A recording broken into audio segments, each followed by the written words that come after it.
Hi, my name is Sophie Ward, and my novel is Love and Other Thought Experiments. I've written a novel that is a combination of 10 of some of the most well-known thought experiments in philosophy, mostly in philosophy of mind. You already have these 10 little mini stories in philosophy. And I found them very inspiring when I was a student. And I just loved the idea that in order to explain mathematical concepts, historical, all kinds of different concepts, but particularly philosophical concepts about consciousness, philosophers use these small stories, and they are wild. They're stories about philosophical zombies and going to other planets, other worlds, and making a bet about whether God exists. All these ones that probably people will recognize. So you already have a sort of basis for the idea of the shape of a story and what it is that you might be trying to say, because what I wanted to say was something about what it means to be a human being and make a connection with another human being.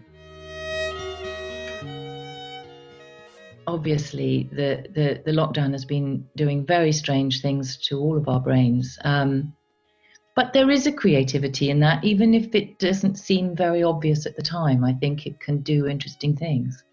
I'm not the sort of person that can write thousands and thousands of words a day. I take my hat off to everybody who has the discipline to do that. I'm very much a staring out the window, staring up at the sky. Hopefully 5 years later, a book will be there. People came from all over Europe to see him. He used to entertain the rich and the famous right upstairs here. Very spooky goings-on, apparently. So I've got a day job, which is often actually a night job, being an actor. And I have always written stories. I've got younger sisters, and we were on the road a lot because my dad was an actor a lot, and so my dad was an actor, I should say. We were on the road with him, and I used to write stories for my sisters to entertain them because we didn't have televisions or any electronic gadgets.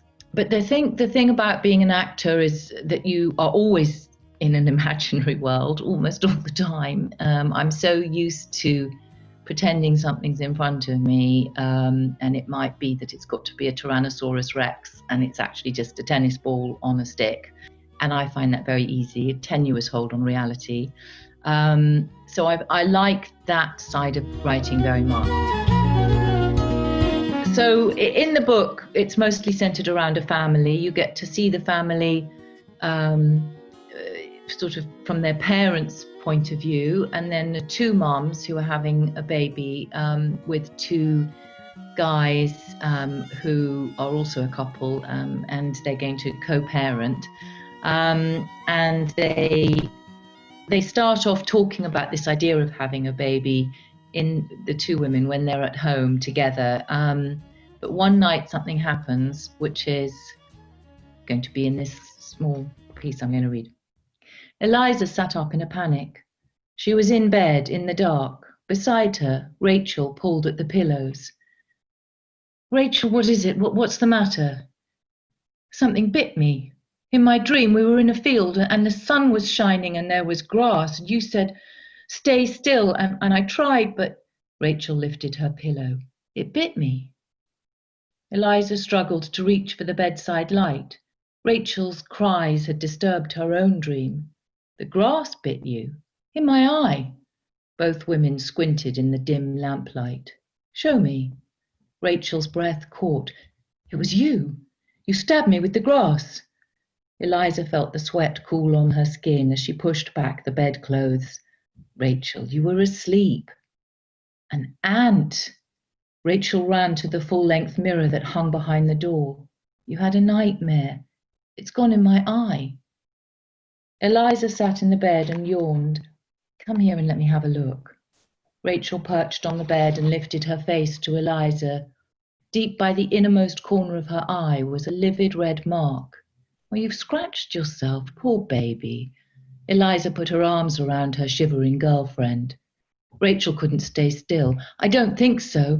She walked around the bed and pulled back the bedclothes. They both stared at the damp and wrinkled sheets. There were no ants. Nothing there, Eliza said. Do you want some antiseptic? Rachel? Rachel had dropped to her hands and knees on the floor. The pine boards were old, with a thin layer of varnish.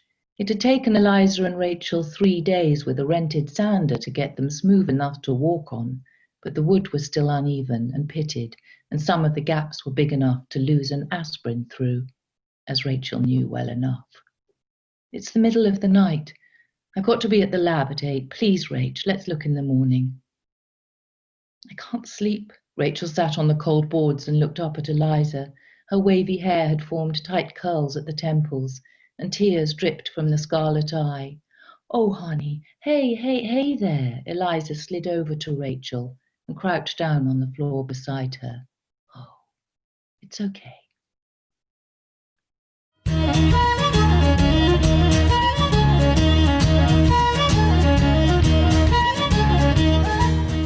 Cornwall is got a great, I have a great attachment for Cornwall as a romantic place, a sort of Daphne du Maurier country, and I remember we used to go to Cornwall a lot as when we were children. Do they still have those biscuits? They used to get them in a tin, and they were sort of gingery, I think, but they were absolutely delicious. Anyway, I've got very, very happy memories of being in Cornwall, and I'm very, very sad that we are not going to be live and in person at your wonderful festival this year. I'll see you at North Cornwall Book Festival.